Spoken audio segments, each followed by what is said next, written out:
Hey there, folks. Welcome to Spectrum Pulse. We talk about music, movies, art, and culture.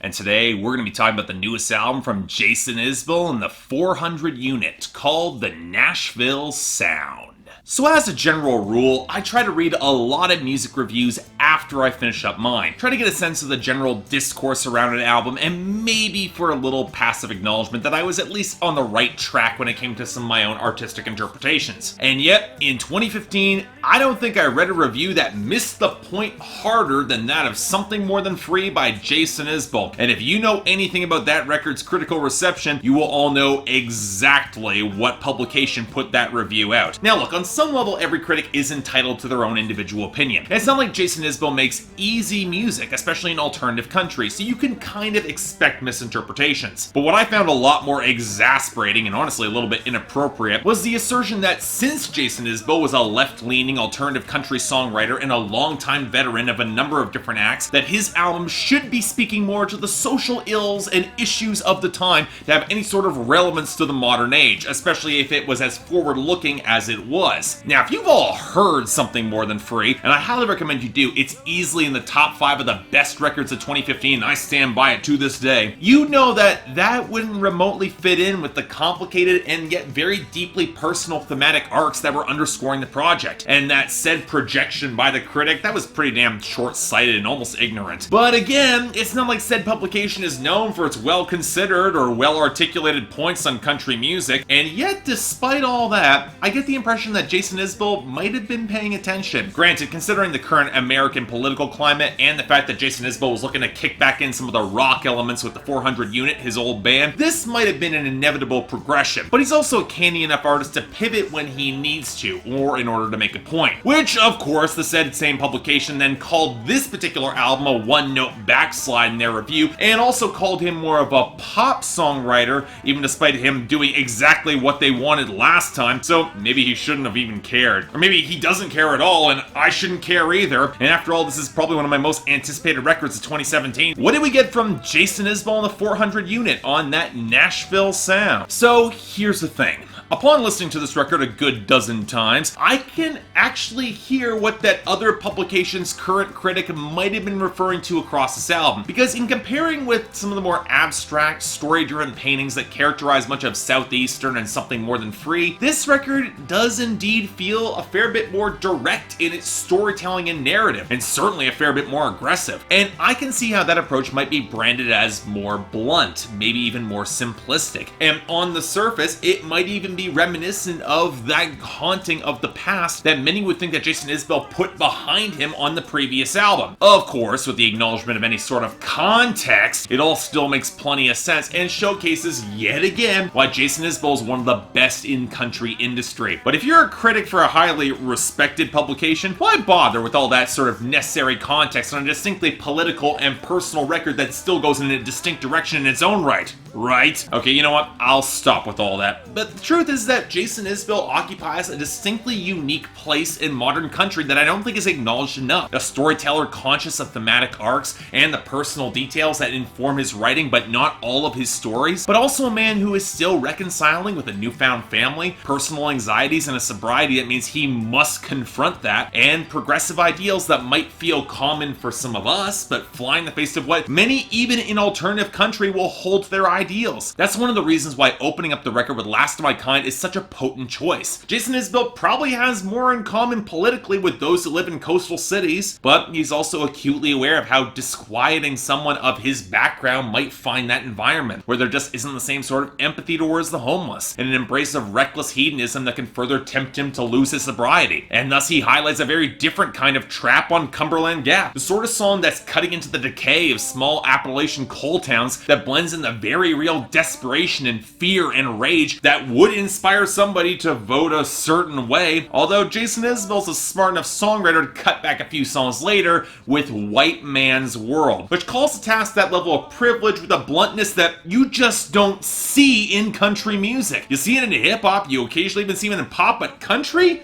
Songs like this don't happen, and yet it's not a song that's seeking to shame for privilege, instead highlighting a responsibility to change and equalize that system from people who have it, even though he knows that it's an uphill battle and one that his wife knows better than he does that's unlikely to change. But yet, for his infant daughter's sake, Jason Isbell, he's at least gonna try, and that's something that needs to be called out here. The presence and context of that family, even if it's barely spoken or referenced. You get the distinct impression that Jason Isbell never really expected success or a stable family life. On Molotov, he describes a promise broken to himself to burn out strong, and yet instead, he's riding with his wife. And the album's centerpiece and easy best song, If We Were Vampires, it takes gothic iconography to showcase the very real possibility that one of them will go before the other. To Jason Isbell, there's a thematic correlation between love and death, if only through the line of giving so much time to somebody else, which is why he laments the collapse of Ryan Adams' marriage on Chaos and Clothes in 2016, or the deeper core frustration in Tupelo at a relationship that didn't measure up to expectations that he put forward if he got out to follow it at all, or especially to the firebrand lit on Hope the High Road, highlighting a situation that can feel all the more volatile and unstable around him in his environment going forward. But Jason Isbell's had enough of gravitating towards angst, and if this crazy ship is going down in America, he's gonna fight for it every step of the way, if only for his family's sake right now. And make no mistake, for Jason Isbell, that might as well be a fight, because while the song might be blunt and one of the heaviest, most punishing tracks that he's ever released, Anxiety, it feels like the sort of song that both embodies his established concept directly, and yet also something that Jason Isbell had to make to reconcile it to himself, that even despite recent critical acclaim and success going forward, it can remain a very real struggle to enjoy it, and that rarely ever shows. It reflects the sort of frustrated desperation that's placed in much sharper context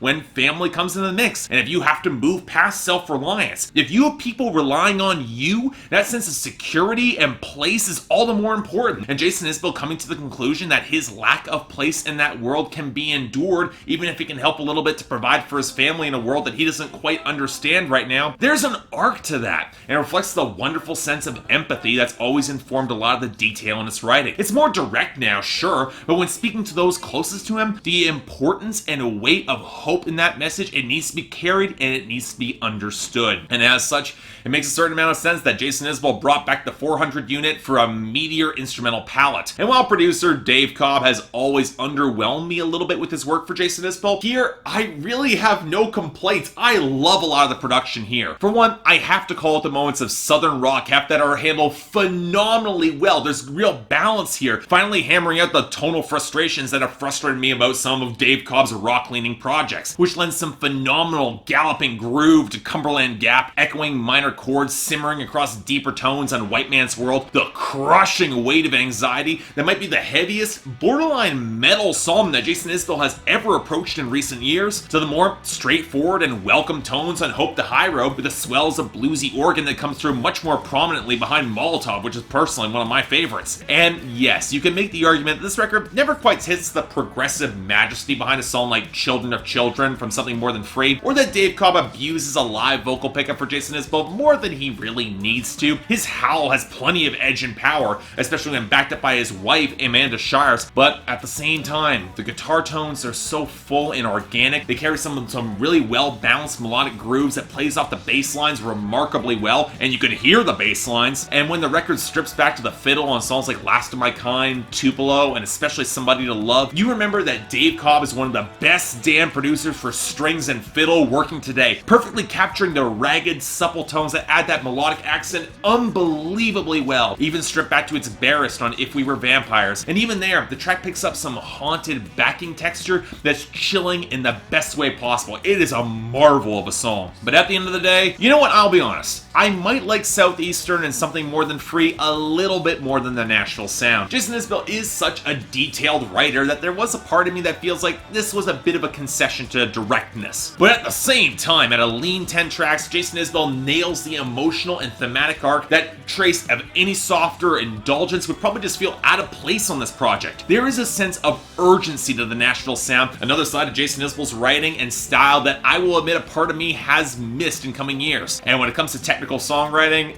look, when it comes to a turn of phrase, it rarely, if ever, gets better in country, alternative or otherwise. So it should be no surprise this is getting a 9 out of 10 from me and the highest of my recommendations. Folks, critics are already praising us besides one certain outlet, and you do not want to miss out on Jason Isbell. In a world this impermanent, his tunes, they're definitely worth holding on to. So yeah, thanks a lot for watching. I'd like to like and subscribe, I'd be more than grateful. Link to buy is in the description below. Buy this album, it is excellent. And beyond that, I got the pull up here. I'm curious where more Jason Isbell fans will fall on this record. I can imagine, you're ranking 3 spectacular albums between Southeastern and Nashville sound and something more than 3. But again, this is really quite something. I don't think it's quite as strong as those other 2, but still so good. Beyond that, anything else I might be able to do to improve my presentation, I'm all ears. And if you guys want to get more involved in my scheduling process, the link to that in my Patreon is right there, where 3 times a week you guys get to vote on my schedule, and once a week you guys in the higher tiers get to add albums or movies to that schedule. Links right over there for more details. But until then, I'm Mark, you're watching Spectrum Pulse, and I'll see you next time.